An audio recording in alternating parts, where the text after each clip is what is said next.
Bonjour et bienvenue dans le point lecture de février. Je vous avais promis de faire le point lecture autant que faire se peut. Je voulais le faire de visu. Je sais que ça fait quelques vidéos que je n'en fais pas de visu et que certains abonnés se cassent. Parce que, en fait, en gros, je sais pas, c'est pas voir ma tête alors qu'on me dit qu'on m'écoute plus que ce qu'on me regarde. C'est étrange, mais écoutez, c'est comme ça. Honnêtement, j'ai encore ce relent de bronchite slash grippe slash je ne sais pas quoi. J'ai encore beaucoup de mal à respirer. Enfin, je respire normalement, mais je vais prendre des cannes de toux un peu compliquées. Donc, j'ai pensé que ça serait quand même mieux de le faire par la voix que de visu, parce que si je prends une canne de toux, inutile de vous dire que je suis capable de m'arrêter 5 minutes parce que j'arrive pas à la endiguer. Et que là, en gros, je peux couper tout de suite au moment où je sens arriver la toux et reprendre avec une voix normale, claire après.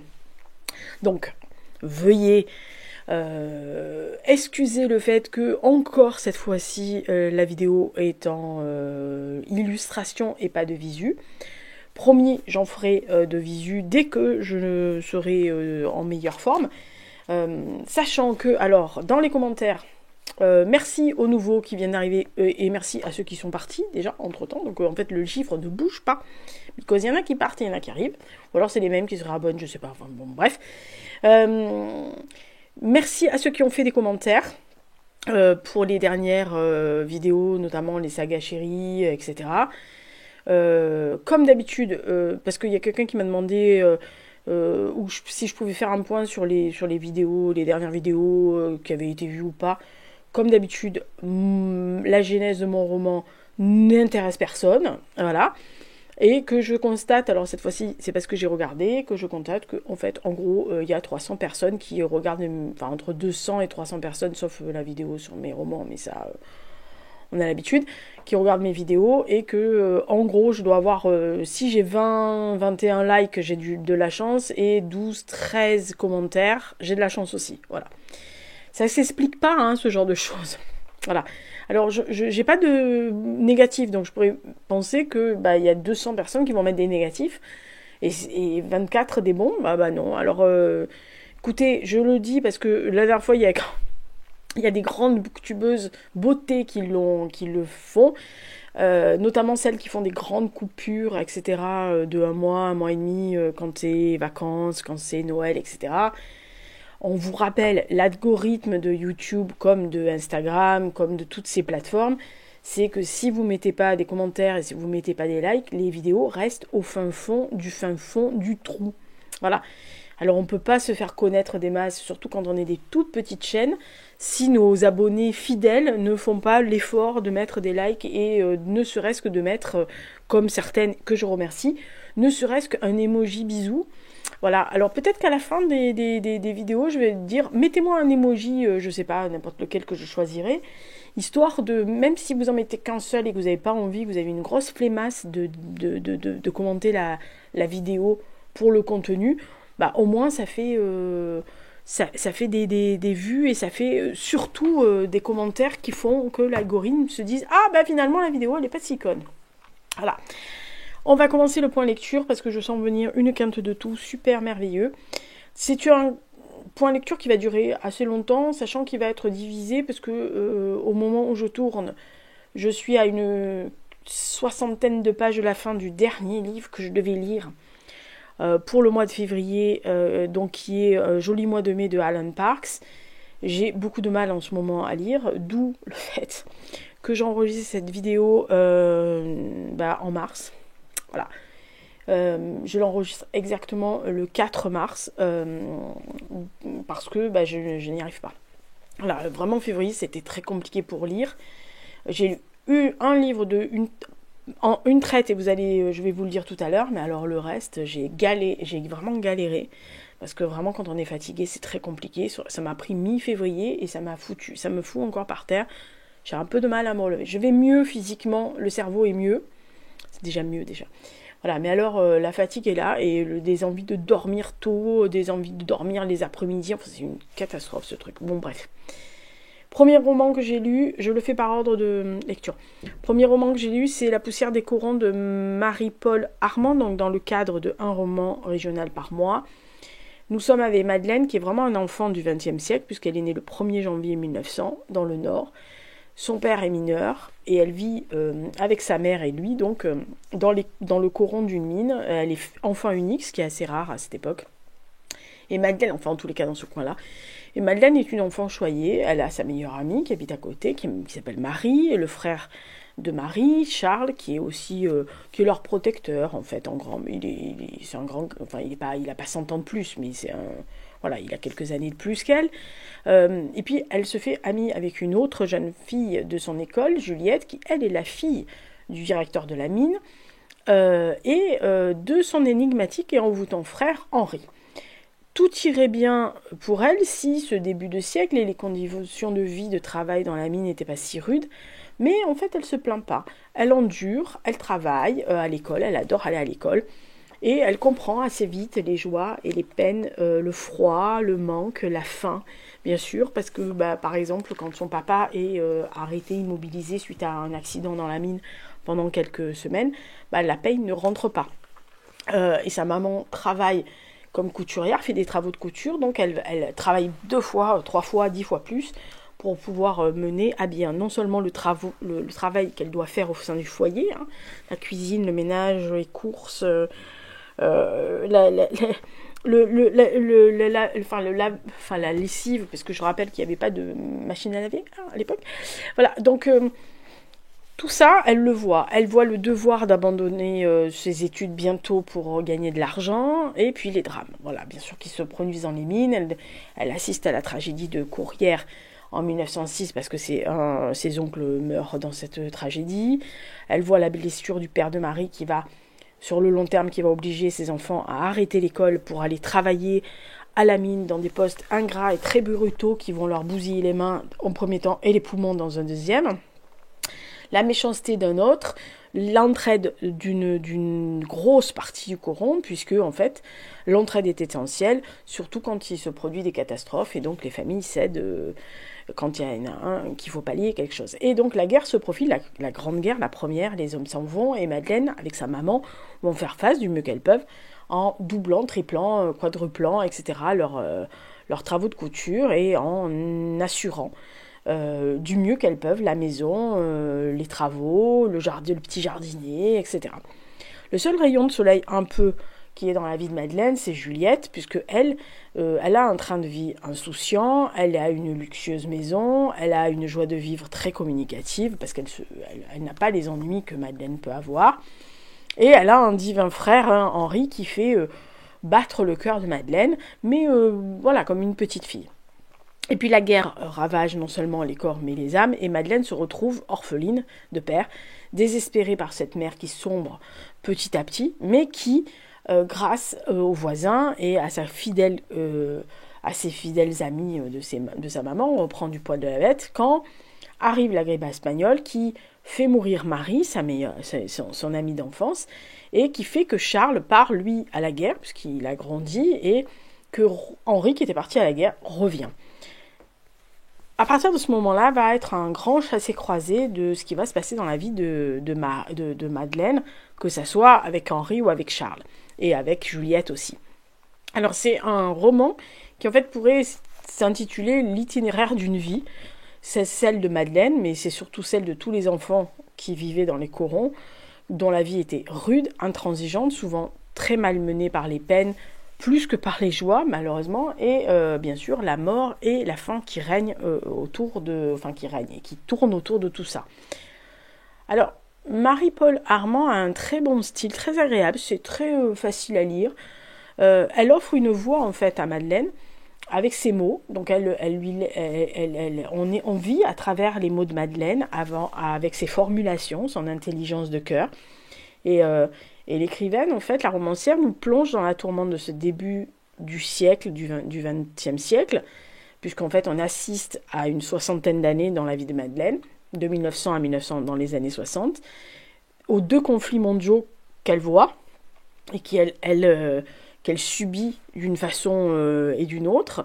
Et bien sûr, dans les conditions de vie dantesques, dans les mines, qui usent et abusent des corps, des âmes, de tous ces courageux travailleurs, des personnes qui vont émigrer vers la France aussi pour travailler, puisqu'on voit, on assiste à la succession de vagues d'immigrés, notamment au début polonais, etc., puisque il y a une famille polonaise qui va aménager face à chez Madeleine et dont elle va se faire amie avec eux, qui luttent et qui veulent offrir de meilleurs avantages pour pour donner un avenir plus radieux à leurs enfants et à leurs petits-enfants.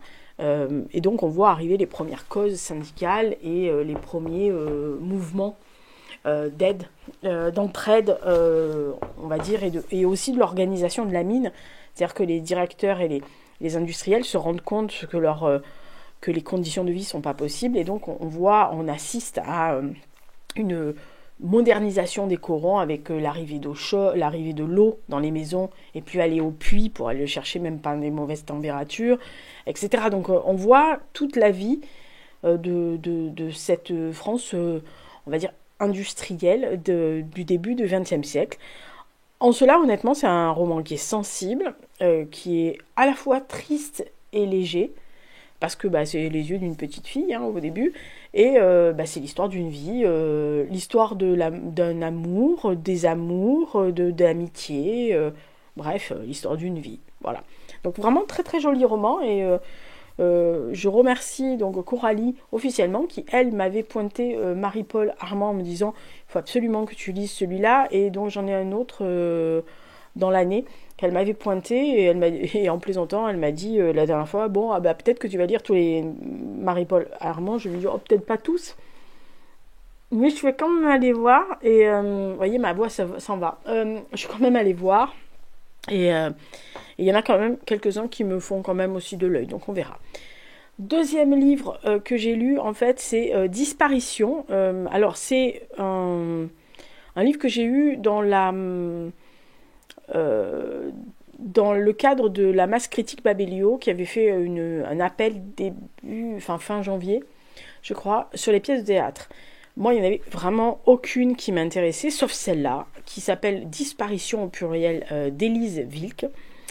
C'est une pièce de théâtre d'une dramaturge roumaine, et vu les thématiques, ça m'a tout de suite attirée.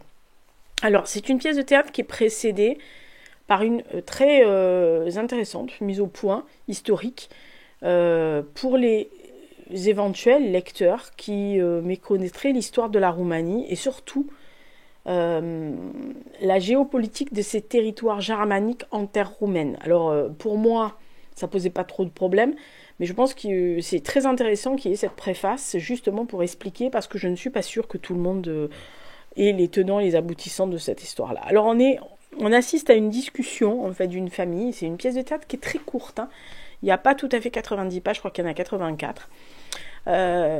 Discussion d'une famille qui évoque le fait d'émigrer vers l'Allemagne, qui est le lieu de leurs ancêtres, en gros la mère patrie de ce coin de Roumanie. Alors au début, on est en 1989, la Roumanie est encore sous la chape de plomb imposée par Nicolae Ceausescu et sa dictature, que voilà, les gens de mon âge et de ma génération, nous avons vu mettre ça sous pli et tomber et être assassiné aussi.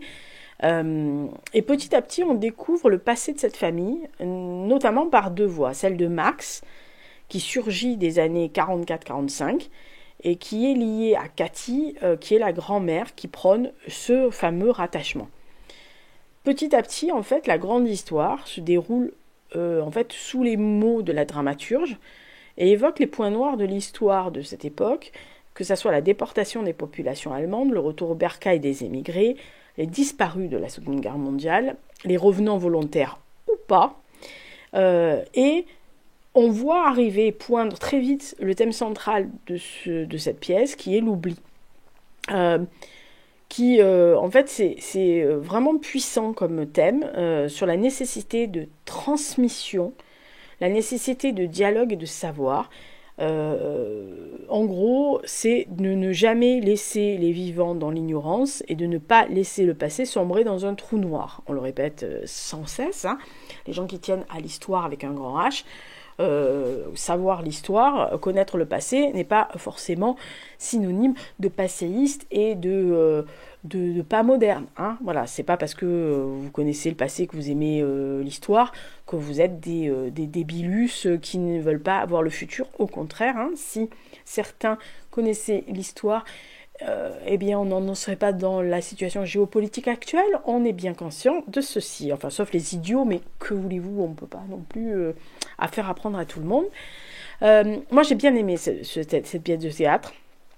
C'est des mots simples, les dialogues sont incisifs, et j'ai bien aimé les relations temporelles entre la Seconde Guerre mondiale, l'éclatement de la Roumanie, donc en 89, et une partie qui se passe en vérité au milieu des années entre 2006 et 2009, au moment de l'entrée de la Roumanie dans l'Union européenne, et de la vision du futur, des débouchés possibles quand on est au sein de l'UE.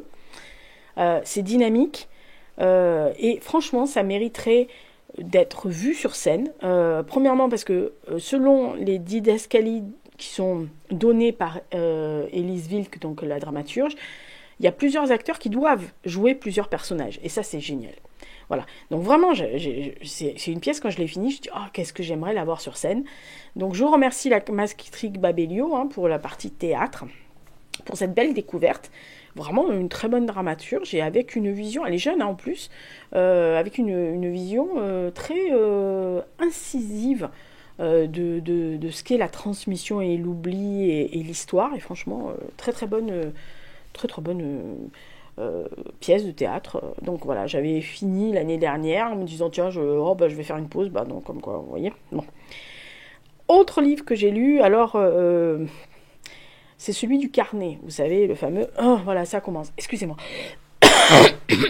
Ah bah, j'ai pas été assez vite. Alors, oui, désolé. Alors là, ça a pris 2 minutes. Hein. Bon, on y arrive. C'est celle qui sort du carnet, donc de mon carnet Moleskine, des titres que j'ai à l'époque écrits sur ce carnet comme wishlist. Hein. Moi, j'achète pas les bouquins, je rappelle, je n'achète pas les bouquins, je les note, et quand j'ai envie de les lire, je les achète. Ah bah écoutez, chacun ça, voilà. C'est donc Les Lions du Panchir de Ken Follett. Alors, je dois... Alors tout de suite, je le dis, il y a une chose que j'ai bien aimée au début de ce livre-là, c'est la préface de l'auteur, enfin la note de l'auteur qui est au début, qui en gros dit au lecteur, si vous voulez savoir plus sur la guerre d'Afghanistan de 79 et jusqu'à 89, mais puisque ça se passe 79-80 et des poussières, hein, c'est vraiment au début. Si vous voulez savoir plus sur ça, plus sur le contexte géopolitique, historique, machin, c'est pas ce livre-là qu'il faut lire. Voilà, moi c'est un roman. Je prends la toile de fond, mais c'est un roman. Voilà. Ça, c'est des trucs que j'apprécie parce que, d'ailleurs, il met une bibliographie à la fin qui est très utile parce que en tant qu'auteur moi-même, quand je fais un livre historique, je mets la biographie à la fin. Voilà, et j'explique qu'en gros, c'est juste, je rappelle, hein, un roman c'est une fiction. Ça peut être très bien basé, très documenté, mais nos personnages sont des fictions, sinon on fait une biographie. Hein, voilà, on est bien d'accord sur la question. Là, le seul, il le dit, le seul personnage dans son histoire qui est vrai, qui existe, et etc., c'est le commandant Massoud. C'est le seul, voilà, qui apparaît 2-3 fois dans l'histoire, mais voilà. Partant de là, je me suis dit, bon, c'est un roman qui fait partie des premiers, puisque je crois que ça faisait une dizaine d'années qu'il écrivait. Il est sorti après L'Homme de Saint-Pétersbourg, que j'avais pas mal aimé, mais qui m'avait pas révolutionné des masses, mais que j'avais pas mal aimé. Je me suis dit, bon. Alors après la lecture, je me suis dit, eh ben, Dieu merci, c'est l'un des premiers, parce que heureusement qu'il s'est amélioré par la suite. Enfin, normalement, comme tout auteur qui s'investit dans son travail, normalement, on s'améliore à force d'écrire. Parce que alors, Les Lions du Panchir, moi j'appelle ça un roman à l'eau de rose avec comme toile de fond, mais alors au fin fond de la vallée en bas à droite, donc de la vallée des Lions, donc en Afghanistan, parce que alors le reste, voilà. Alors on est en Afghanistan en proie donc à la guerre avec l'URSS, je rappelle, hein, l'URSS et non pas la Russie, à chaque fois c'est répété, y compris hein. C'est la Russie, soit, c'est russe, soit, mais enfin c'est l'URSS, hein, qui était en guerre donc contre l'Afghanistan, et l'Afghanistan qui était, donc il y avait les Moudjahidines qui étaient en gros, pour faire schématique et pour pas rester 3 heures sur l'histoire et la géopolitique de l'époque, en gros qui étaient soutenus, aidés, soutenus, aidés par les États-Unis, notamment des agents de la CIA qui faisaient parvenir un peu des armes à droite, des informations à gauche, etc. Parce que je rappelle, hein, les deux blocs, guerre froide, USA, URSS, ça s'affrontait sur des terrains opposés. Hein. Ah, ils s'est pas frontal, mais voilà. Donc vraiment, c'était vraiment une guerre contre, en plus, l'armée rouge, donc l'armée soviétique. Alors on le sait, hein, je viens de le dire, la CIA a donné de l'aide matérielle aux combattants afghans, machin, pour aider la résistance, etc. Alors si ce roman se lit facilement, sans souci majeur, avec des bonnes descriptions, des très bons moments de description des vallées, de cette vallée du Panjshir, donc de vallée des Lions, où était une partie des résistants afghans, des montagnes, de la vie dans les montagnes, de la beauté du pays et des gens, parce qu'il y a des très belles personnes. Enfin, si vous avez vu un jour des reportages, notamment d'un de mes journalistes reporters que j'adore, qui est Steve McCurry, vous avez vu des photos de la guerre d'Afghanistan. D'ailleurs, justement, c'est comme ça que j'ai connu cette guerre-là au début des années 80, parce que on recevait des magazines style Historia, National Geo, et en fait, il y avait des photos qu'il avait prises à cette époque-là avec les Moudjahidines. Et donc, c'est la première fois où, quand vous êtes petite fille, vous êtes happée par un visage, par une photo. Et voilà. Donc, vraiment, la vie quotidienne des femmes est bien décrite, des hommes aussi. Pour le reste, c'est creux. Ah, mais c'est une... Alors là... Voilà, une fois que vous êtes vous passez ces descriptions, ces trucs de détails de vie et tout, il n'y a rien. Enfin, il n'y a rien. Alors, je rappelle aux personnes qui sont nouveaux que la plupart du temps, je ne lis pas les critiques des autres personnes qui aiment ou qui n'aiment pas. J'essaye de faire abstraction. Alors, ça m'arrive que je lise un livre en même temps que 2-3 personnes, j'entends, machin. Généralement, j'ai pour principe, surtout quand dans les vieux livres, de n'aller voir la meilleure critique et la plus mauvaise critique qu'après ma lecture. Quand j'ai fait ma chronique, que j'ai mis le dernier point, je vais voir. Voilà. Y a des gens qui ont adoré ce livre-là, il y a des gens qui, comme moi, ils se sont dit « qu'est-ce que je fous là ?» Voilà, donc comme quoi, vous voyez, ça dépend des gens. Alors, on est avec un personnage principal qui est Jane en vérité, qui est une Anglaise, qui a une petite vingtaine, qui est étudiante à Paris, qui est non seulement maso, mais carrément inconsistante. Bon, bref, alors, au début du roman, elle est amoureuse d'Ellis, qui est un étudiant très séduisant, trentenaire, qui est toujours un étudiant à 30 ans, à Paris. Il est accessoirement poète. Je ne pose pas la question de savoir qu'il a 30 ans, plus de 30 ans, parce qu'elle en a 22 ou 23, je crois. Donc il doit en avoir 33 au début.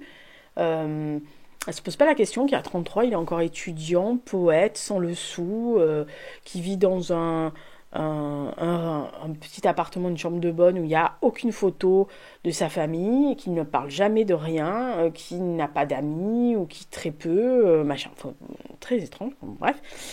Et en fait, un jour, elle va apprendre par un fameux Jean-Pierre, qui est un de leurs potes étudiants, qui lui est étudiant en médecine, qui est presque médecin. Il va lui apprendre que Ellis, en fait, n'est pas du tout un étudiant, mais qu'il est un agent de la CIA. Le dit Jean-Pierre, dès le début, nous on sait que c'est un agent à la solde des communistes. Voilà. C'est d'entrée de jeu, on nous le dit, donc il n'y a même pas de suspense. Bon.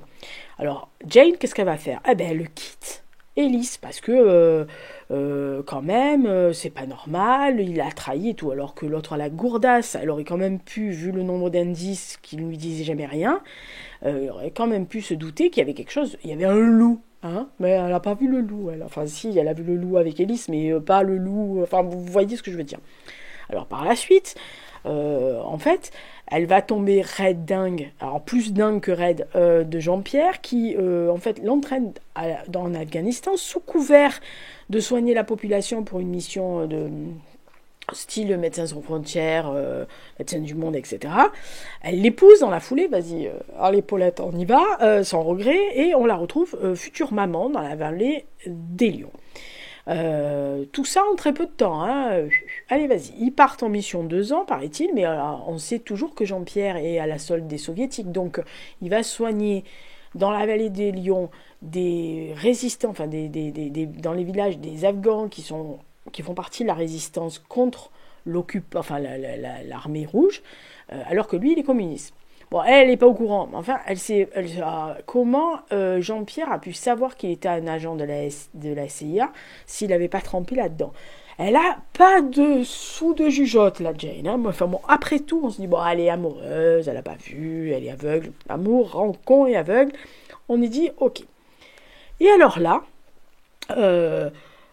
on découvre donc Jane enceinte au milieu des femmes de ce village.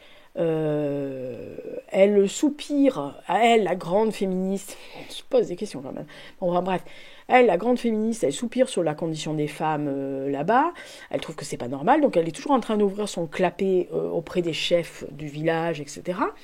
Enfin, je sais pas, mais à un moment donné, à Rome, fait comme les Romains, elle, ça la gêne pas d'aller confronter le chef du clan, alors qu'on sait comment ça marche dans la religion musulmane. Hein, voilà. Et puis on pleure surtout dans ces vallées-là. Elle le voit, hein, les femmes elles sont soumises, entre guillemets, mais c'est l'homme qui décide. Elles n'ont pas trop droit au chapitre, à part que quand elles sont ensemble, elles font ce qu'elles veulent. Voilà. Ah ben l'autre, elle l'ouvre toutes les 5 minutes. Alors ne parlons même pas du fait que, bon, elle a l'air mignonne, la Jane. Alors elle émoustille un des combattants. Elle est quand même assez attirée par lui, elle le trouve très beau, et puis elle dirait pas non hein, s'il disait oui. Mais bon, elle est quand même fidèle à son mari, donc il faut pas déconner, voilà. Bon, et elle devient mère. Alors la scène de l'accouchement sympathique. Bon, et alors là, à part de pester et d'allaiter, Jane ne fait rien d'autre. Et alors, nous avons des tonnes, et quand je vous dis des tonnes, de passages où à chaque fois qu'elle fait quelque chose, elle allaite. Alors on a bien compris sur le système, c'est ça qui m'a énervé. On comprend. C'est-à-dire qu'elle donne naissance à sa petite fille. Un bébé, ça se nourrit toutes les 2-3 heures. On est bien d'accord sur la question, au début. Voilà. Donc une fois que vous dites, bon, elle a les seins gonflés, elle a des gouttes de lait qui perlent de ses seins, enfin de ses tétons, voilà, et sa fine tête, une fois que vous le savez, c'est bon. Alors la deuxième fois, vous pouvez dire, et elle redonnait le sein à sa fille, ok, c'est bon, on a compris. Mais par contre, là, vous avez des scènes d'allaitement qui s'accumulent en plein milieu je pleure que Jean-Pierre est parti, et je pleure que je sais pas où il est, et oh là là, les femmes, les conditions des femmes, oh là là, mais je suis toute émoustillée, j'ai une montée d'hormones, machin. Enfin bon, bref, vous avez des tas de... Et ses seins gonflés, les gouttes de lait sur ses seins gonflés et luisants. Mais alors, vas-y, alors des pelletés. Bon, et alors là, je me suis dit, mais on va y passer la nuit sur cette histoire-là, bon... Parce que je ne voyais pas la finalité du truc. Alors évidemment, je me suis dit, Ellis, il va bien revenir. Et bien, paf, il est revenu à la partie. Alors lui, comme un cheveu sur la soupe. Et alors, que fait Jane en plein milieu? Alors attention, en plein milieu d'une réunion des chefs de guerre résistants afghans. Il faut quand même vous rappeler du contexte du truc. Hein, voilà. Eh ben, elle s'émoustille. Elle découvre que son mari l'a trompée sur sa condition d'espion soviétique. Bah, elle cumule les espions, elle les attire comme du... C'est le miel et les abeilles. Hein. Voilà. Et donc, qu'est-ce qu'elle fait? Ah bah, elle couche avec Ellis. Ah bah oui, c'est son ex. Dans une scène de fesses, mais d'une niaiserie. Ils sont dans un... Ça m'a fait rire. Ils sont dans un sac de couchage qui est un sac de couchage fourni pour les résistants, les moudjahidines, pour qu'ils qu'ils se fondent avec la terre des montagnes pelées, hein, c'est pas des trucs verdoyants. Voilà. Et alors, ils sont dans ce sac de couchage. Je vous raconte même pas, alors, mais la scène de fesses, mes niaises à souhait, hein, c'est un truc à l'eau de rose. Ça m'a fait même rire. Alors, si c'est censé émoustiller quelqu'un, moi, je vous le dis, je comprends pas. Et alors, c'est fini par une attaque d'hélicoptères soviétiques sur l'un desquels son mari, Jean-Pierre, est là et arrive. Alors, le truc, mais apocalyptique, qui est pas vraisemblable, quoi. Enfin, bref. Alors, heureusement qu'il y a les descriptions, comme je vous ai dit, les paysages, la lutte, le courage de certains second couteaux, qui est quand même bien foutu, de certaines femmes, etc., qui font qu'en fait, on continue sa lecture, mais en soupirant d'ennui 2-3 fois, de lever les yeux au ciel à chaque fois qu'elle me mettait un sein dehors. C'est d'une niaiserie, la fin est complètement ridicule. On dirait un conte de fées pour gamins de 2 ans et demi. Et donc, sous couvert d'un roman d'espionnage et géopolitique, hein, avec des beaux raccourcis manichéens bien... toi t'es gentil, toi t'es méchant, enfin, on dirait qu'on est à la cour de maternelle. C'est un roman à l'eau de rose, avec une fille qui est très sexualisée, qui passe son temps, et je vous le dis, hein, qui passe son temps à se donner du plaisir dans les montagnes, ou dans le bain, ou dans les cours d'eau, machin, et d'allaiter. Sans même, en plus, que ça serve le propos. C'est ça mon problème, c'est que si ça serait servi le propos, il y aurait eu un truc qui fasse que ces deux choses face à ce Monseigneur le Schmilblick, ah bah pas du tout. Alors l'histoire de la course dans les neiges éternelles là, ah non mais on a touché le fond de la vallée quand même, hein, voilà. Donc vraiment tout ça pour ça. Je ne sais pas à l'époque ce que j'avais eu dans la tête pour me dire qu'il fallait que je le lise. Justement peut-être parce que le résumé, le résumé est quand même un peu cuculapraline, mais on parle de la guerre d'Afghanistan, du Valais du Panjshir, des résistants. On se dit, il y a des espions, ça va être... si c'est ça, des espions, c'est pas eux qui ont fait gagner la guerre. Hein.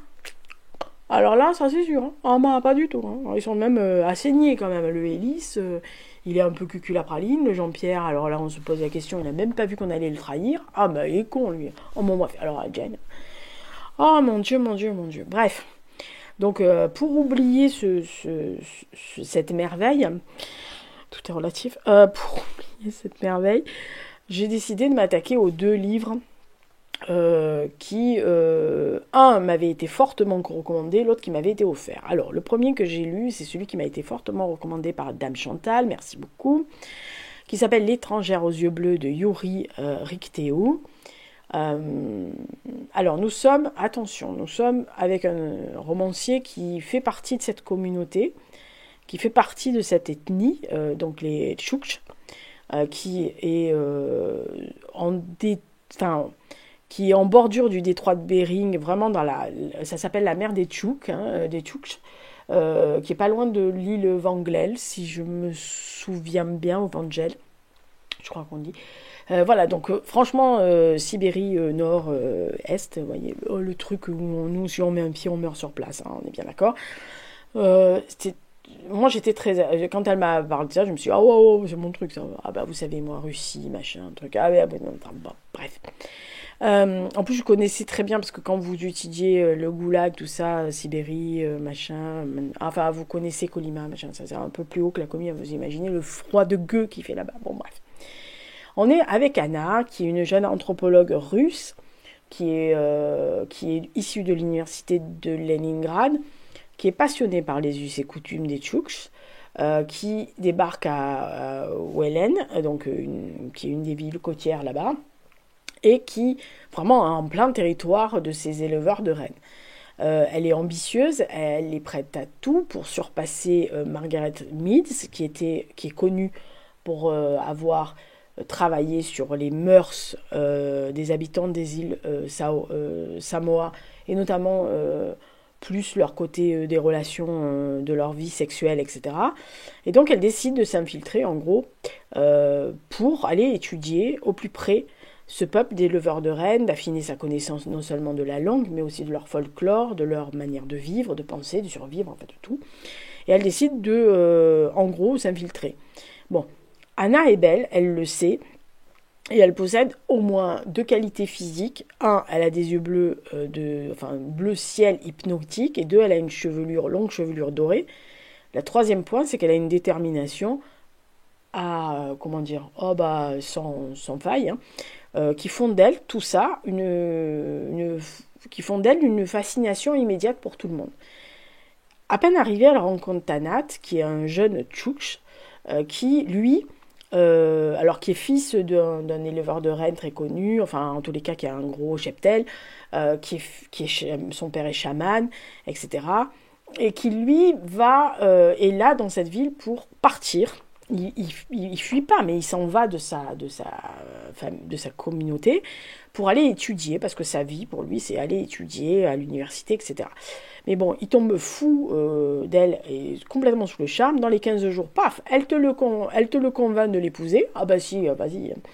Et de repartir chez les siens pour l'amener avec elle pour qu'elle puisse vivre là-bas. Alors lui, il est un peu cucul à praline parce qu'il est amoureux d'elle. Bon, ça, il est amoureux. Il se pose la question quand même, il se dit « Ah, mais attention, c'est rude, les conditions, est-ce que tu vas dire ?» Mais elle dit « Oui, il n'y a pas de problème, on y va, je vais... » Voilà. Alors, c'est vrai que elle arrive, elle rencontre Rento, donc qui est son beau-père, qui est d'ailleurs très content de voir revenir son cadet dans le giron familial. Elle rencontre sa belle-mère qui se méfie de cette Tanguy qui est étrangère en fait, et de l'ensemble de la famille. Bon. Il faut savoir, et nous on le sait assez rapidement, que pour l'épouser, Tanat a rompu la promesse de mariage qu'il avait avec une jeune femme qui s'appelait Katia, de son peuple, puisqu'en fait ils étaient depuis leur naissance quasiment destinés à se marier, à perpétuer la tradition, etc. Et qu'il a quand même abandonné ses rêves d'études et d'ailleurs, et comme il est toujours subjugué par Anna et qu'il est fou amoureux et il répète 10 fois qu'elle a des yeux bleus magnifiques et que voilà, donc on se dit, mais simplement Anna, elle endure, elle s'adapte, elle endure, elle étudie, et elle fait tout pour alimenter son journal de bord, en fait, que l'auteur nous fournit, où elle couche en russe ses pensées, ses conclusions sur ce peuple, ses interrogations. Elle fait un journal de bord d'anthropologue tout simple. Bon. Et là, il nous distille l'état d'esprit de cette jeune femme et sa façon qu'elle a de les étudier tout en vivant au milieu et en s'intégrant. Et très rapidement, moi, l'ambitieuse manipulatrice m'a un peu irrité le poil. Bon, mais on va continuer. Et après, il faut quand même connaître que cette époque-là, il y avait les bolcheviks qui voulaient imposer les kolkhozes et c'était en pleine découlakisation donc de ces communautés. Et donc la famille quand même soupçonne un peu Anna de vouloir les rallier à la cause soviétique, mais finalement, en fait, non, parce qu'au fil des mois, elle supporte tout, elle s'intègre bien, elle est même limite plus tchoukch que les tchoukch, voilà, elle fait tout ce qu'on attend d'elle, elle se fond dans le décor, elle fait un enfant, elle va accepter une deuxième épouse, donc la fameuse Katia qui va revenir, parce que bon, ben voilà, elle a perdu sa tribu, elle a perdu son mari, etc. Et on ne laisse pas une femme seule dans la toundra comme ça, parce que ben voilà, c'est comme ça. Et puis qu'elle était promise, donc elle revient dans le giron. Et là, on comprend bien qu'Anna se dit « Ah, c'est pas mal, parce que s'il a une deuxième épouse, je vais pouvoir étudier les mœurs sexuelles au sein de la communauté encore mieux que Mitz, et peut-être la surpasser. » Parce que tout le long, enfin, une grosse partie du roman, dans son journal de bord, elle insiste sur le point de 2 choses. 1, elle veut surpasser Mitz, et 2, elle veut retourner à Leningrad auréolée de gloire. On a bien compris, hein, voilà. Bon. Et sur ce coup, un bolchevique débarque à Tata, qui veut convertir tout le monde au kolkhoz, et il tombe rat-dingue lui aussi de Anna, et elle y voit une possibilité d'étude. Ah bah alors, elle voit de tout. Bon, mais sinon, elle est vraiment fondue dans cette communauté, et elle a des sentiments pour des gens. Elle aime bien son beau-père, elle aime sa fille, elle a des sentiments quand même pour son mari, il y a quelque chose, voilà. Mais elle a toujours ce côté anthropologue qui veut absolument connaître. Et son beau-père va décider de faire d'elle le chaman, parce qu'il estime que ses fils ne peuvent pas y aller, et lui succéder. Il y a un rite de passage chamanique qui, on appelle ça c'est à la limite du viol consenti, non consenti. Alors, commencez pas à gueuler. Il faut juste savoir comment ça se passe. Voilà, ça explique que c'est une transe, machin. Donc, en fait, c'est un rite de passage.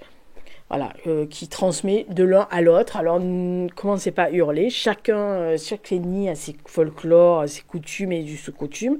Si tout le monde... C'est la partie que je suis sûre qu'il y a des gens qui ont dû être titillés, mais pas du tout, parce que moi, je me suis toujours dit, si on accepte les cultures de tout le monde, mais que l'autre accepte notre culture aussi, bah, on va être enrichi, mais simplement, il n'y en a jamais un qui doit prendre le pas sur l'autre. Ça, c'est le gros problème actuel, hein, c'est qu'il y a toujours un qui veut prendre le pas sur l'autre, alors que bah, pendant des années, tout le monde a vécu tout à fait correctement, y compris cette ethnie, qui se sont jamais... S'ils ont survécu aussi longtemps, c'est pas pour rien. Bon. Alors c'est un roman qui est particulièrement bien documenté. De toute façon, le romancier est issu de ce peuple et Papounet était chaman, donc inutile de vous dire qu'il connaît le truc. Et il nous plonge dans la rudesse de cette vie nomade, mais libre, avec une intelligence d'adaptation qui se perpétue sur des générations et des générations, sachant que quand même beaucoup de ces peuplades ont été sacrifiés lors des guerres, du progrès de toutes les sociétés, y compris des progrès du communisme à outrance, hein, ils n'ont pas été épargnés. D'ailleurs, c'était la chair à canon principale de la Seconde Guerre mondiale. Certaines tribus, on les balançait en premier, histoire qu'on mette les autres après. Les descriptions des personnages, les descriptions du paysage, les descriptions des rites, du froid, de la neige, de l'habillement, de la toundra, qui est vraiment un personnage à part entière, du permafrost, des fleurs qui reviennent au printemps quand il y a la renaissance du printemps, des reines, du chamanisme, des croyances et de tous les autres besoins qui sont dans le truc sont magnifiquement expliqués dans ce roman, mais vraiment très très beau.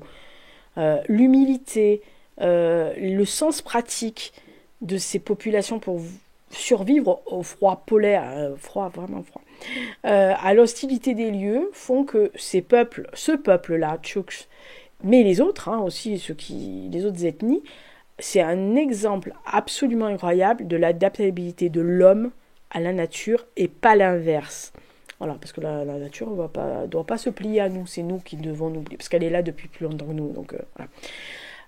Alors, malgré toute la beauté de la plume, les détails, les moments les plus sombres et révoltants, il reste en filigrane quand même de tout ce roman la personnalité d'Anna. Je ne sais pas combien de fois je l'ai traitée de salope, d'arriviste, de méchante manipulatrice, tout en étant fascinée par cette femme qui abuse de son pouvoir de séduction sur tout le monde pour les garder dans sa volonté d'étudier ses proches, ses gens qu'elle se met à aimer, hein, même la deuxième épouse, comme des bêtes de foire en gros, mais tout en étant ravie de vivre au milieu d'eux pour illustrer, pour agrémenter ses recherches. Elle rêve de gloire, mais elle veut retourner à l'université avec son orgueil sans limite, mais d'un autre côté, elle abandonne le journal de bord et la langue russe pour se fondre dedans, donc elle est très double.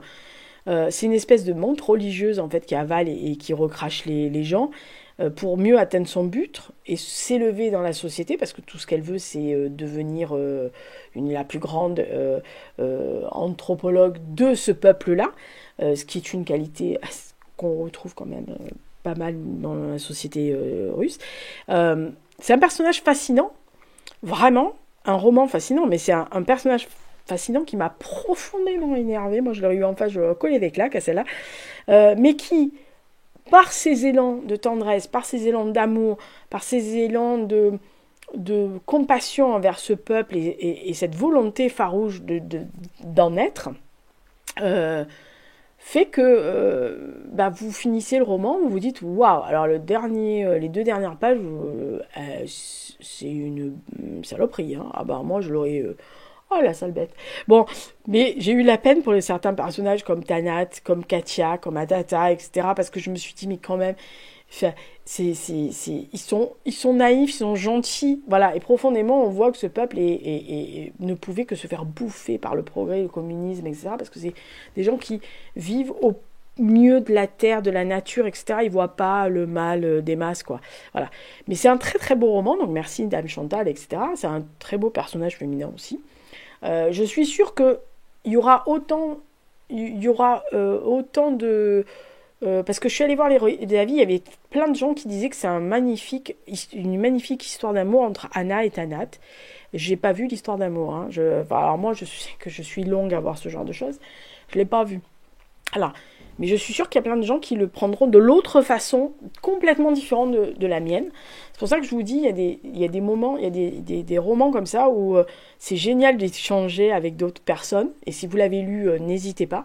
Parce que je suis sûre qu'il y en a certains qui vont dire non, mais c'est pas du tout ça.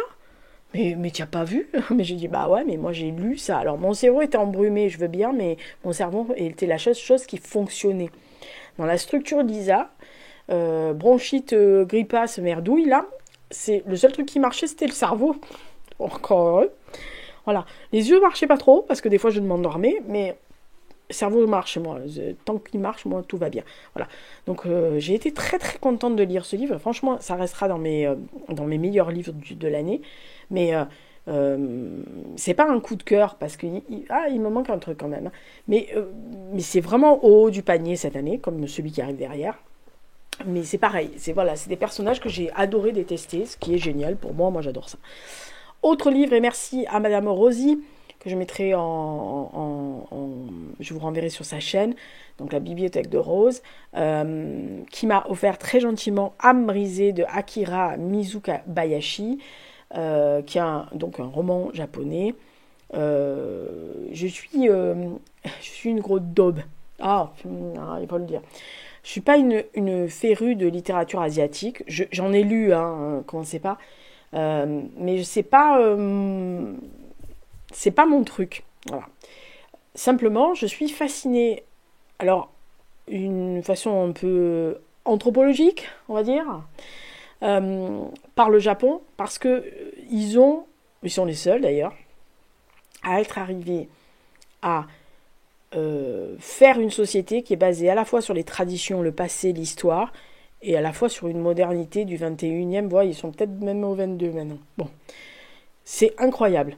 Mais vraiment, c'est-à-dire que moi je suis une blogueuse là, lifestyle depuis des années qu'elle a commencé sa chaîne. Je suis fascinée par le fait qu'il y a un respect des traditions, de l'histoire, des convenances, du respect, de la mémoire des anciens, etc.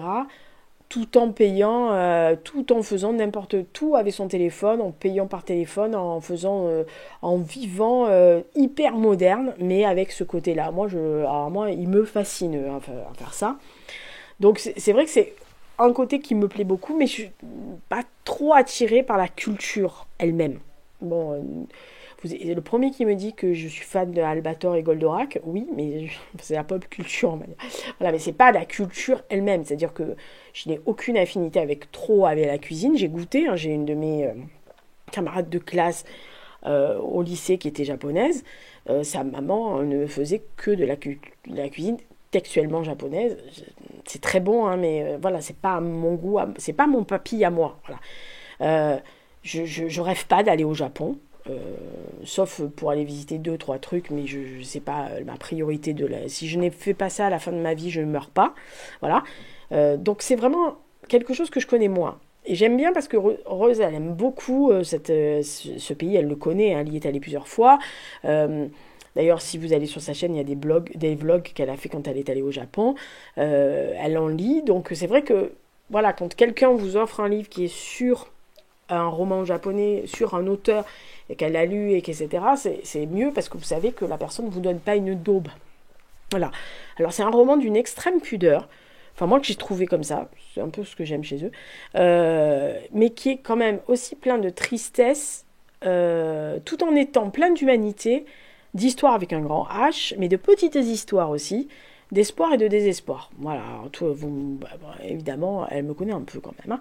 Alors au début, on est avec Jacques Maillard, qui est un luthier, qui adore son métier, qui a été adopté par un ami de son père, et qui jongle en fait toute sa vie, enfin depuis très longtemps, avec deux cultures, parce qu'en fait, Jacques est né Rei, Rei, et qui était japonais. Jusqu'à ses 11 ans, il vivait à Tokyo, il était japonais avec son papa, jusqu'en 1938, pendant la guerre sino-japonaise. Son père est prof, je crois qu'il est prof d'anglais d'ailleurs, si mes souvenirs sont bons, mais il est surtout féru de musique et il est surtout excellent violoniste, et il a monté, entre guillemets, un groupe de répétition et de paroles sur la musique, avec 3 étudiants chinois, pendant la guerre sino-japonaise. Et notamment, il joue Schubert, enfin bref, il joue de violon, et puis voilà, ils font de la musique ensemble. Et un soir, il y a des militaires japonais qui viennent, qui les arrêtent. Le papa a juste le temps de cacher son fils dans une armoire qui se trouve dans cette pièce-là, et ils vont disparaître de la vue de ce petit garçon qui est toujours caché dans l'armoire. Simplement, il y a un officier qui va le découvrir dans l'armoire et qui va lui remettre le violon de son papa, qui avait été fabriqué en France, à Miremont, à Mirecourt, donc qui est dans les Vosges, qui avait été piétiné précédemment, au moment de l'arrestation, par un autre soldat de rage.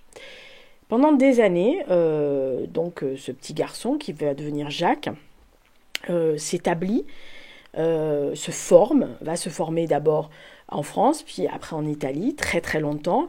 Et au moment où on le rencontre, il est sollicité par les meilleurs violonistes du monde pour venir accorder, c'est le cas de dire, leur violon. Et sa compagne, un jour, lui pointe un article dans un journal d'une jeune violoniste japonaise surdouée qui évoque l'impact qu'a eu son grand-père sur sa carrière de violoniste, le fait qu'il était un ancien militaire, qu'il était un grand amateur de violon. Et il y a quelques détails dans l'article qui font penser à sa compagne, qui a un lien entre cette jeune femme et le passé de Jacques à Tokyo. Et donc de courriel en courrier, Midori, donc cette jeune femme, cette jeune violoniste, s'avère bien être la petite fille de l'officier qui avait remis le violon brisé du papa de Jacques, enfin de Rei, mais de Jacques, et elle va lui ouvrir en fait un pan de la vie de son grand-père, qui va faire comprendre à Jacques beaucoup de choses sur sa vie, sur l'impact que ça a eu de ce violon brisé, des arrestations qui sont passées sur ce jour-là, sur la vie de cet homme. Voilà. Et petit à petit, on découvre l'âme brisée de ce petit garçon, de Rei, mais aussi l'âme brisée, puisque l'âme, c'est une pièce d'un violon, qui est la pièce essentielle du violon, pour lui donner une âme. C'est le cas de le dire, pour lui donner un son, pour lui donner un vibrato, enfin ce que vous voulez. Et donc la passion qu'il a, ce petit garçon, de se former pendant des années pour arriver à réparer sur au moins 12 ans le violon de son papa, de réparer à la fois l'âme du violon, qui était brisée, réduite, etc., mais aussi l'âme, on va dire, perdue de son père et la sienne, en tant qu'arrachée à son pays et à sa vie et à sa famille. Et un jour, un mail de Chine va arriver, où Jacques retrouve une des étudiantes qui avait disparu ce jour-là et qui va le replonger dans cette période, ses racines, sa vie, sa culture, etc. C'est vraiment un roman qui est court, qui est très intense, sur les relations passées-présent. C'est vraiment absolument magnifique comme façon de faire. Et puis aussi, ça explique la frontière entre notre monde et l'au-delà, qui est toujours sous-jacent, où on se dit qu'il y a quand même quelques âmes qui visitent, alors non seulement le récit à un moment donné, mais nous. Et que oui, un objet possède une âme, et pas forcément un violon, mais un objet peut posséder une âme, parce que son histoire à cet objet, et sa présence à nos côtés n'est jamais anodine, c'est-à-dire qu'il représente quelqu'un. Si vous avez la chance d'avoir des objets qui ont appartenu à des gens avec qui que vous aimiez, qui ne sont plus là. Quand vous les avez, vous les voyez au quotidien, que vous les avez en main, il y a une partie de l'âme de cette personne qui est sûrement là-dedans. Voilà. C'est ce que montre aussi ce roman à l'intérieur et à travers la vie de Jacques de Jacques et Rei, qui est la même personne, de sa compagne, de Midori, de la maman de Midori, qui est là, donc la fille de l'officier, et de l'étudiante chinoise, qui est une vieille dame sur le point de mourir. Eh bien, on ressent tout le poids de l'histoire sino-japonaise, de la brutalité, mais aussi de la volonté de survie d'un peuple, de la lutte pour une identité, mais aussi de l'amour d'un père pour un fils, de l'amour d'un père adoptif aussi, mais aussi de l'amour de la musique qui devient un sauveur en quelque sorte, et toujours avec ce lien avec le passé, avec ce qu'on a perdu, mais qui demeure quelque part en nous à un moment donné. C'est une très belle plume, légère, mélancolique, un peu virevoltante comme une envolée de violon, on va dire, mais avec une extrême pudeur qui en fait nous enchaîne tout simplement au parcours de Rei et de son papa. Vraiment, c'est un très très beau roman, très envoûtant, que j'ai lu d'une traite. Heureusement que le cerveau marchait, mais que je ne voulais pas quitter parce que je voulais absolument savoir la finalité de l'histoire. Alors certes, d'aucuns pourront dire que c'est une histoire assez simpliste et qui est cousue de fil blanc. Oui, ça finit bien. Oui, il y a des jolis moments où on se dit ah bah oui, c'est quand même c'est quand même gros, c'est quand même un gros hasard, mais la vie, des fois, est un gros hasard aussi. Enfin, peut-être que ça vous est arrivé, donc oui, soyez pas cynique quand même quand il y a des beaux romans. Mais vraiment, c'est un très très joli roman, âme brisée. Donc, merci Madame Rosie, donc de Akira Mitsubayashi. Ah bah écoutez, voilà, il y a des jolies découvertes. Ensuite, j'ai lu Vue d'Allemagne. Et comme ma voix déconne, je vais faire une pause et je vous parlerai du dernier, donc de Joli mois de mai de Alan Parks, ce pauvre Harry. Oh là là, bon bref. Donc, Vue d'Allemagne de André Beckler, c'est un condensé de ses articles qu'il a fait entre 1931 et 1939, parce qu'en fait, il a séjourné très longtemps à Berlin, notamment dû à ses collaborations avec différents quotidiens et hebdomadaires français. Alors, il faut savoir quand même, si vous ne connaissez pas, qu'il est issu d'une droite nationaliste et d'une conservatrice française qui, à l'époque des années 30, était très orientée, on va dire. Mais pourtant, il a un œil averti et ce qui en fait un témoin, en fait, de l'émergence du parti nazi, puisque 31, ils n'y étaient pas encore. Enfin, ils étaient pas loin, mais ils n'étaient pas là. Et en fait, on se disait qu'ils n'y arriveraient jamais au pouvoir. Toute relation avec des personnes actuelles serait purement fortuite, sauf que l'histoire se répète. Et de la façon dont la société va être transformée en profondeur et dans toutes les strates dès les premiers mois. Et on va dire, en un mois et des poussières, l'autre, il a rasé beaucoup de liberté. Bon, bref. Alors, on pourrait dire qu'avec notre vocabulaire moderne, que Beckler était en fait un lanceur d'alerte, alors de droite nationaliste conservatrice, mais un lanceur d'alerte quand même. Il était loin d'être le seul de l'époque, évidemment, mais il a une plume et des croyances donc personnelles qui en font un témoin à part. Il est plutôt des fois dans l'anecdote, dans le détail, comme s'il écrivait un roman. D'ailleurs, ses articles sont assez courts, à part que ses articles sont assez courts, mais il manie des fois l'ironie, l'humour, l'histoire sur le bal de la Fédération des voleurs. Là. Voilà. Et d'autres fois, il rentre dans l'intime allemand, ce qui est assez étonnant aussi. En fait, cet ouvrage, comme je vous le disais, rassemble divers articles publiés en son temps dans des différentes thématiques très ciblées quand même, qui ouvrent un autre champ de la compréhension de la période. Beckler informe, martèle, moralise aussi beaucoup, parce que pour lui, comme pour beaucoup de monde à cette époque, l'Allemagne est toujours l'ennemi historique de la France et il faut s'en méfier comme de la peste. Voilà. Il possède, il faut le dire quand même, de par ses idées, un côté un peu détestable dans sa morale bourgeoise nationaliste. Il fustige d'ailleurs certains qui défendent le droit des invertis. alors que lui exprime clairement le fait que c'est une maladie à guérir impérativement. Bref, il estime que c'est le mal allemand pervers. Il explique aussi que le ralliement allemand derrière cet homme, donc Adolf Hitler, qui en gros promettait du travail, de l'ordre, de l'orgueil et de l'autorité, bref, tout ce qui était nécessaire à un Allemand, et que donc les hommes de la rue, y compris l'intelligentsia, sont devenus hitlériens parce que voilà la promesse qu'on leur faisait. Alors c'est des articles qui évoquent principalement le réarmement aussi, avec beaucoup de preuves qu'il met entre les mains des pouvoirs, des gens en France à partir de 1931, en leur disant attention, il y a des jeunesses hitlériennes qui rassemblent des groupes qui ressemblent à des groupes paramilitaires. Toute l'industrie est en train de se tourner vers l'armement. Il y a des manœuvres qui sont effectuées plus à l'est en accord avec l'URSS pour pouvoir cacher une partie de cette industrie et de cet réarmement.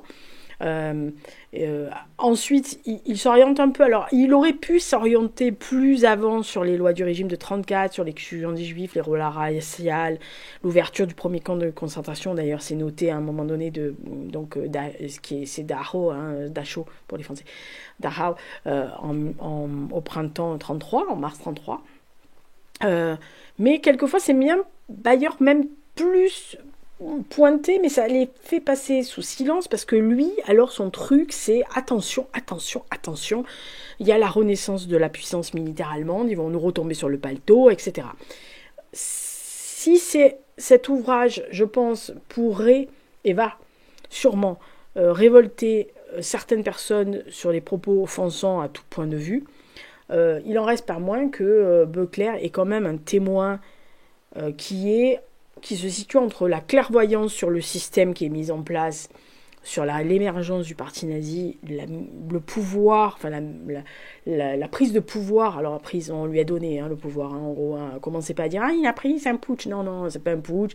Il a été élu. Il y a eu des magouilles entre deux autres partis qui l'ont fait mettre là par hasard en se disant lui, il a l'air à peu près normal. Oui, bien sûr. Et puis moi, la marmotte, elle remet le papier à lu. Il fallait juste lire son bouquin, voilà. Mais bon. Très peu l'avaient lu à l'époque.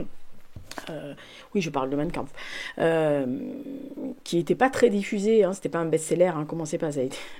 Voilà. Il y avait très peu de gens qui l'avaient lu. Et c'est vrai qu'effectivement, quand vous lisez ça, il y a quand même une certaine clairvoyance de l'auteur, mais qui est vue par son prisme ancien, par son côté très moralisateur, conservateur, nationaliste des années 30. Voilà, sortez de votre schéma un peu collé là. Et en fait, il expose l'Allemagne des années 30 en offrant aux lecteurs de cette époque le point de vue français de cette droite nationaliste française qui ne comprend pas à ce moment-là le rouleau compresseur nazi qui est en train de se dérouler, qui va lui éclater la gueule et qui va lui rouler dessus à partir de 39, voire 40 à ce moment-là. Bon, mais qui va lui rouler dessus. En fait, ce livre, c'est vu d'Allemagne, c'est d'une autre vision, une autre voix, avec un X à la fin, pour comprendre les années 30 et cette incompréhension de certaines partie des pouvoirs publics et même de la population et même des individus lambda comme vous et moi si on avait été à l'époque face à la montée du Troisième Reich. Voilà, il y a des morceaux de choses où théoriquement ça fait tilt. Alors vous, ça fait tilt parce que, je répète encore une fois, vous, ça va faire tilt parce que vous connaissez l'histoire, vous connaissez les tenants et les aboutissants, vous connaissez plus ou moins ce qui s'est passé avant, après et depuis.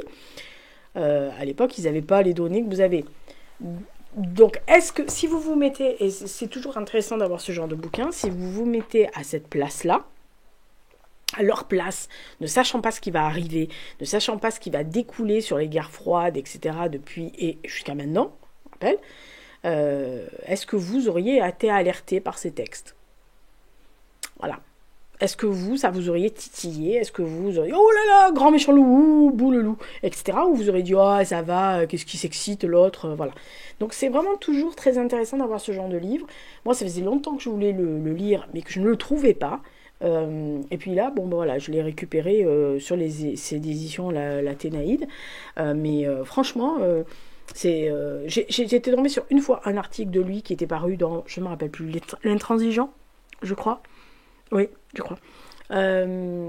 Justement sur ses retours d'Allemagne. Et j'avais trouvé ça assez fascinant à lire, du point de vue historique. Hein. Voilà. Pas du tout les mêmes idées que moi, mais voilà, c'est très intéressant. Alors, me reste à vous parler de deux choses. Maintenant, de Alan Parks, je vous le ferai après, parce que là, je sens que ma voix commence à fatiguer. Sachez toutefois que j'ai relu La Mare au diable de George Sand, que j'avais vraiment envie. En fait, j'avais envie de lire un livre doudou de George Sand, le truc que je connais presque pas par cœur, mais que je connais très très bien. Et j'avais dévoré ce livre-là en quatrième, quand on me l'avait donné. Et j'avais toujours gardé ce côté un peu nostalgique. Et en fait, en le relisant, j'ai retrouvé le charmant cadre, le cadre charmant, et surtout cette très jolie histoire d'amour, en fait, qui continue à toucher, entre ce Germain qui est laboureur, qui a je crois qu'il a 28 ans dans le début du livre, qui s'aperçoit de l'amour que lui porte une jeune paysanne, enfin une jeune bergère qui a 16 ans. Alors je rappelle qu'à l'époque, euh, c'était peu étonnant qu'une jeune fille de 15-16 ans épouse un homme d'une trentaine d'années. Hein. Dans ma famille, c'était assez... Enfin, moi, autour de moi, il y avait des vieux cousins. Les jeunes femmes, elles avaient 16 ans et leur mari, elle en avait 10 ans de plus. Hein, ça ne posait pas de problème. S'il y a de l'amour dedans, on va dire que ça pose pas de problème. Si c'est contraint, c'est moins drôle. Ça pose un problème là, sauf si, voilà. Mais bon, sachant que faites attention, 16 ans c'est jeune, hein, donc n'allez pas, même si vous êtes plus vieux et que vous êtes l'amour fou, vous allez vous calmer quand même, hein, vous allez faire attention. Voilà, mais ils sont au bord de cette mare à cette époque-là, donc voilà. Et en fait, cette mare, elle pose toujours elle est toujours là, c'est-à-dire elle a ses dangers, ses sortilèges. Je rappelle, c'est le Berry, endroit que j'aime beaucoup. Et quand il s'y réfugie pour la nuit avec le petit Pierre, là, qui est un des enfants de Germain, je crois qu'il en a 3, puisqu'il est veuf, en fait, ils réalisent qu'ils voudraient faire un bout de chemin tous les deux, mais elle est très pauvre. Lui, il a quelques biens, donc déjà, ça pose un gros problème pour l'époque. Elle est très très jeune. Lui, il est trop âgé, alors 28 ans, c'était déjà assez vieux pour l'époque. Et puis, toutes les règles sociales vont pas en leur faveur. Et malgré que la destinée pourrait être toute tracée et donc les séparer, bah, ils veulent déjouer tout ça. Et ils veulent lutter contre la pression sociale, les obligations, tout ça. Voilà. Et qui sait si autour de cette mare, il n'y aurait pas une possibilité, avec ce côté un peu mystique, sortilège, etc. On sent bien l'amour de George Sand pour son Berry, ça c'est sûr. C'est une histoire simple, émouvante. Moi, j'ai toujours une tendresse particulière pour La Mare au diable, quoi. J'ai toujours, ouais, je l'ai peut-être lu 3-4 fois dans ma vie, beaucoup moins que Le Grand Moule, quand même. Mais j'ai toujours la tendresse particulière quand je finis l'histoire. J'ai toujours une petite pointe au cœur.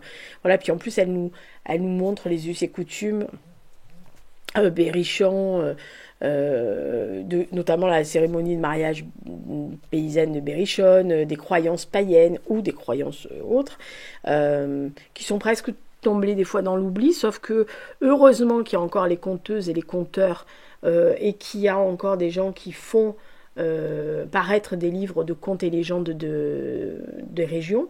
Notamment, il y a un très très beau conte et légende de Anne Labbé, que j'aime beaucoup, hein, comme écrivaine, comme conteuse. Elle est conteuse d'ailleurs, hein, dans sa famille c'est des conteurs, elle est issue du Berry. C'est celle dont je vous rabats les oreilles avec la tache verte que j'adore, comme livre, qu'on trouve très rare. Enfin on trouve, mais c'est un peu compliqué de le trouver, mais il est magnifique. Donc voilà, c'est toujours un petit truc un peu... oui, c'est un peu doudou, La Mare au diable. Oh, bah voilà. Écoutez, je finis pour aujourd'hui. Je pense que je finirai demain parce que là, ma voix vraiment s'étiole et j'ai eu enfin, vous vous en êtes pas aperçu, mais j'ai eu 3 cannes de tout depuis le début de Beuclair, donc c'est très compliqué. Ça devient très compliqué. Je vous parlerai de Alan Parks sûrement demain, donc je ne sais pas quand sera mis en ligne ce point lecture malheureusement illustré, je suis désolée. Je pense dimanche, donc dimanche 9. Voilà, je le mettrai à 6 h du matin pour que dans la journée vous ayez le temps de le regarder si vous avez envie. D'ici là, d'ici Alan Parks, bah écoutez, je vous abandonne 30 secondes, même pas 10 secondes pour vous, et moi au moins 24 heures pour reposer ma voix. A tout de suite. Eh bien, de vive voix et de visu. Voilà, alors je survis, hein. Je me suis dit que vu que ça allait un peu mieux, j'allais pouvoir vous chroniquer le dernier. Voilà, donc vous avez eu tout l'audio avant, et vous allez m'avoir que pour le dernier, je suis vraiment désolée, mais voilà, je fais avec les moyens du bord.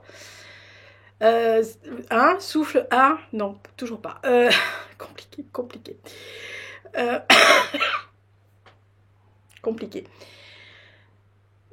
Si je peux, je ferai l'intro, mais vraiment vite fait.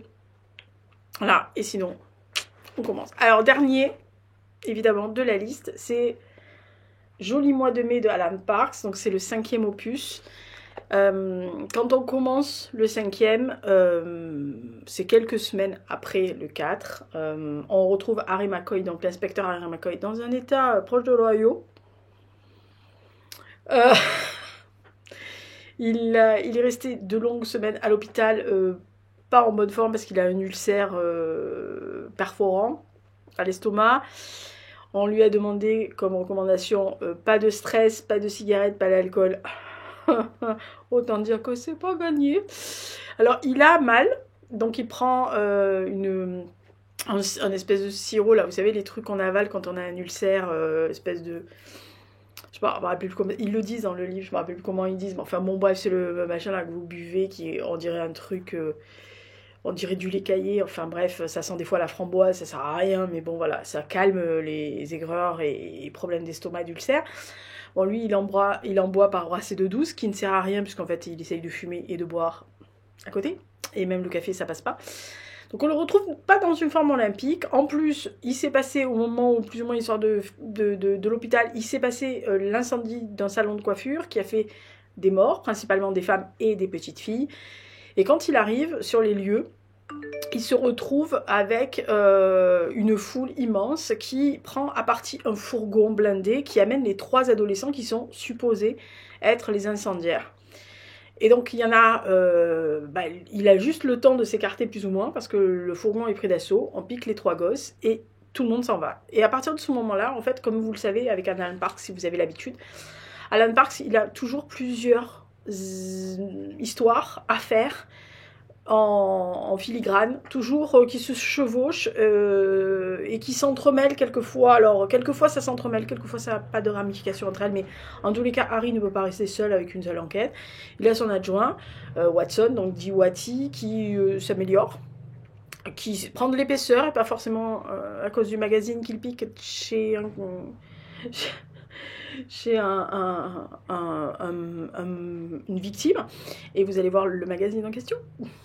Drôle, surtout de lui d'ailleurs, enfin venant de lui. Et en fait, toutes ces enquêtes, alors vraiment le 5e opus est une plongée dans la misère, dans les gens abandonnés, dans les sans-abri, dans les personnes qui n'ont plus rien, et pas forcément sans-abri, mais des gens qui sont abandonnés par la société, par les gens, par leurs familles, par tout le monde. Il y a des moments assez bouleversants, alors pas à aux larmes ou à crever dans l'instant, mais qui vous prennent au cœur quand même, parce que voilà, Harry s'attache à... veut absolument enquêter sur la mort d'un sans-abri qui était la star locale, etc., qui lui rappelle un peu son paternel.